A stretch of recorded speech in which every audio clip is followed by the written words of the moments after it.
अस्मद्गुरुसमारम्भां यतिशेखरमध्यमां लक्ष्मीवल्लभपर्यन्तां वन्दे गुरुपरम्पराम् ஆழ்வார்கள் வாழி அருளிச் செயல் வாழி தாழ்வாதுமில் குறவர்தாம் வாழி ஏகழ்வாறுமுய்ய அவர்களுரைத்தவைகள் தாம் வாழி செய்யமறை தன்னுடனே சேர்ந்து.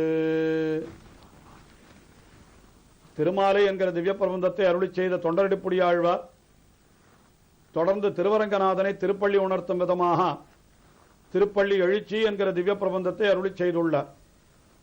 இந்த திருப்பள்ளி எழுச்சி என்கிற திவ்ய பிரபந்தத்திலே பொழுது விடுந்ததற்கு பல பல அடையாளங்களை எல்லாம் கூறி அங்கே சயனித்திருக்கின்ற எம்பெருமானி நீ திருப்பள்ளி எழுந்தருள வேணும், அடியேனை கட்டாட்சித்தருள வேணும் என்பது போல அந்த பாசுரங்களை எல்லாம் அருளிச் செய்கிறார். அதிலே ஒவ்வொரு பாசுரத்திலேயும் பொழுது விடுந்ததற்கு அடையாளம் கூறி வருகின்ற முறையிலே இப்பொழுது நாம் அனுபவிக்கவிருக்கின்ற இந்த 5வது பாசுரத்திலேயும் சில அடையாளங்களை தெரிவிக்கிறார்.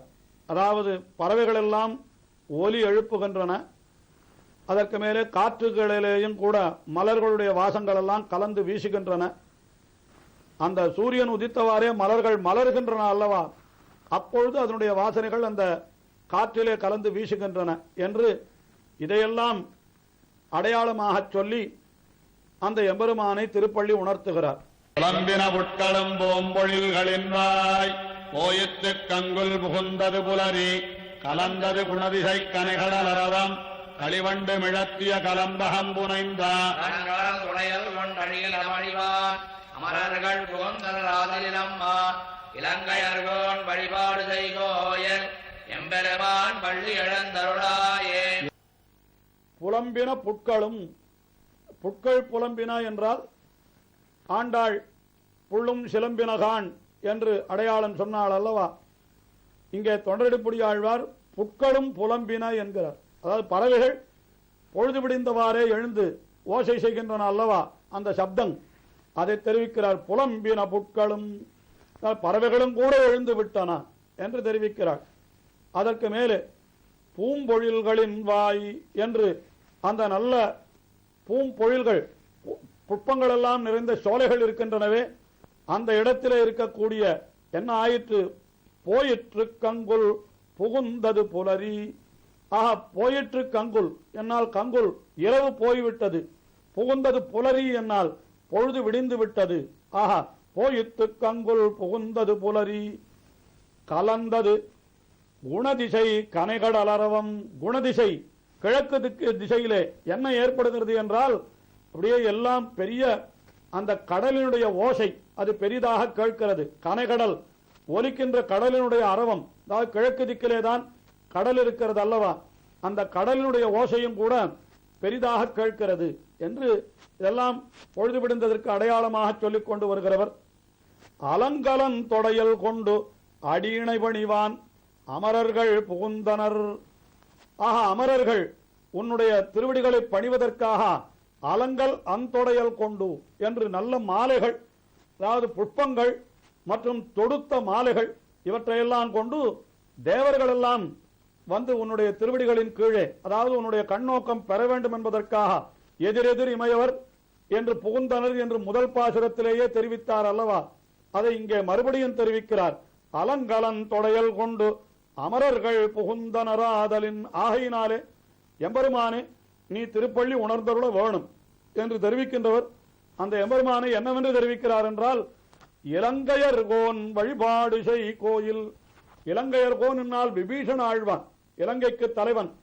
அதாவது ராவணனை வதம் செய்த பிற்பாடு அபிஷிச்ச லங்காயாம் ராட்சசேந்திரம் விபீஷணம் என்று ராட்சசேந்திரனாக விபீஷணன் என்றோ ராமபிரான் பட்டாபிஷேகம் செய்து அருளினார்.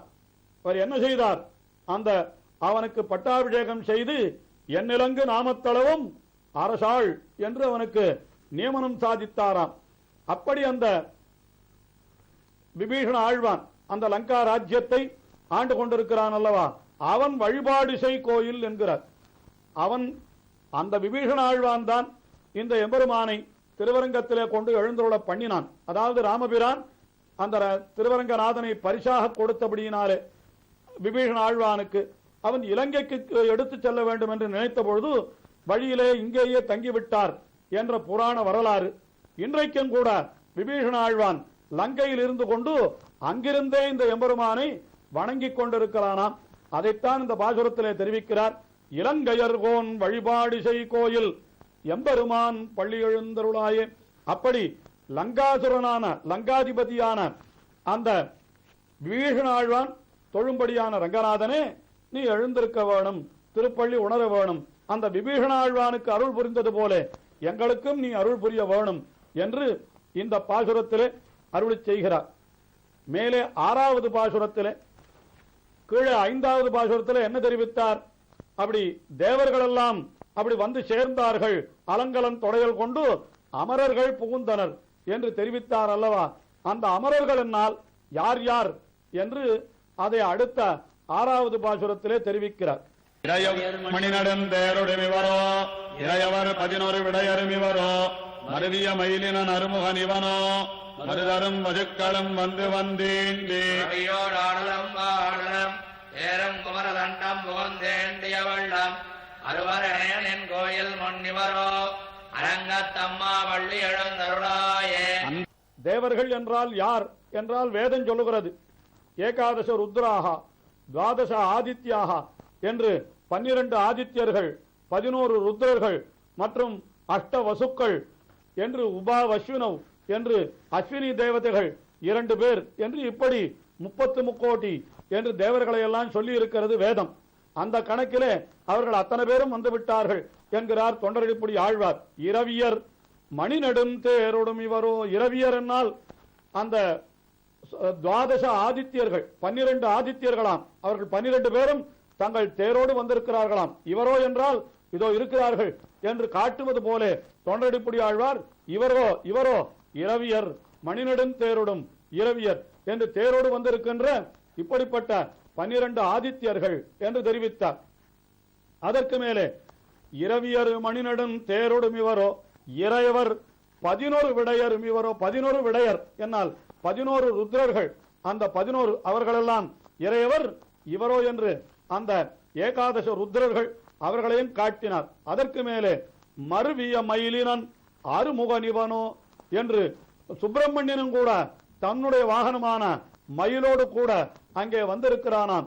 ஆக மருவிய மயிலினன் அருமுகனிவனோ. எல்லாரும் எம்பெருமான் திருப்பள்ளி எழுந்துள்ள வேணும், அந்த கட்டாட்சம் தங்கள் மேல் விழ வேண்டும் என்பதற்காக 12 ஆதித்யர்கள், 11 ருத்ரர்கள், இன்னும் அந்த ருத்ரனுடைய பிள்ளையான சுப்பிரமணியன் என்ற முருகன் ஆகிறார். இவர்களெல்லாம் வந்திருக்கிறார்கள் அங்கே. மருவிய மயிலினன் அருமுகனிவனோ. அது மட்டுமா, மருதரும் வசுக்களும் வந்து வந்து ஈண்டி. மருத்கணங்கள் என்று சில தேவதைகள் உண்டு, வசுக்கள் என்று 8 பேர் உண்டு. அஷ்டவ் வசவகா என்று சொல்லப்பட்டபடி 8 வசுக்கள் என்று உண்டு. ஆக மருதரும் வசுக்களும் வந்து வந்து ஈண்டி. அந்த மருதர் என்கிறவர்கள் தான் அஸ்வினி தேவதைகள் என்று சொல்லுவாரும் உண்டு. ஆக இப்பொழுது அந்த வேதத்திலே சொல்லப்பட்டபடி 12 ஆதித்யர்கள், 11 ருத்ரர்கள், 8 வசுக்கள், 2 அஸ்வினி தேவதைகள் எல்லாரையும் இந்த பாசுரத்திலே தொண்டரடிப்புடி ஆழ்வார் சொல்லிவிட்டார் என்றே நாம் கொள்ளலாம். அப்படி மருதரும் வசுக்களும் வந்து வந்து ஈண்டி என்றால் ஒருவரை ஒருவர் நெருக்கிக் கொண்டு அங்கே நிற்கிறார்களாம். எப்படி நிற்கிறார்கள் என்றால் புறவியோடு ஆடலும் பாடலும் என்று அவரவர்கள் தங்கள் தங்கள் வாகனங்களான குதிரைகள் புறவிகளோடு வந்து நிற்கிறார்கள்.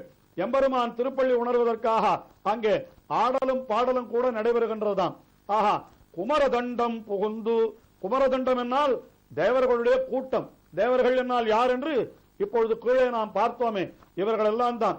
இப்படிப்பட்ட தேவ குமரதண்டம் புகுந்து ஈண்டிய வெள்ளம்.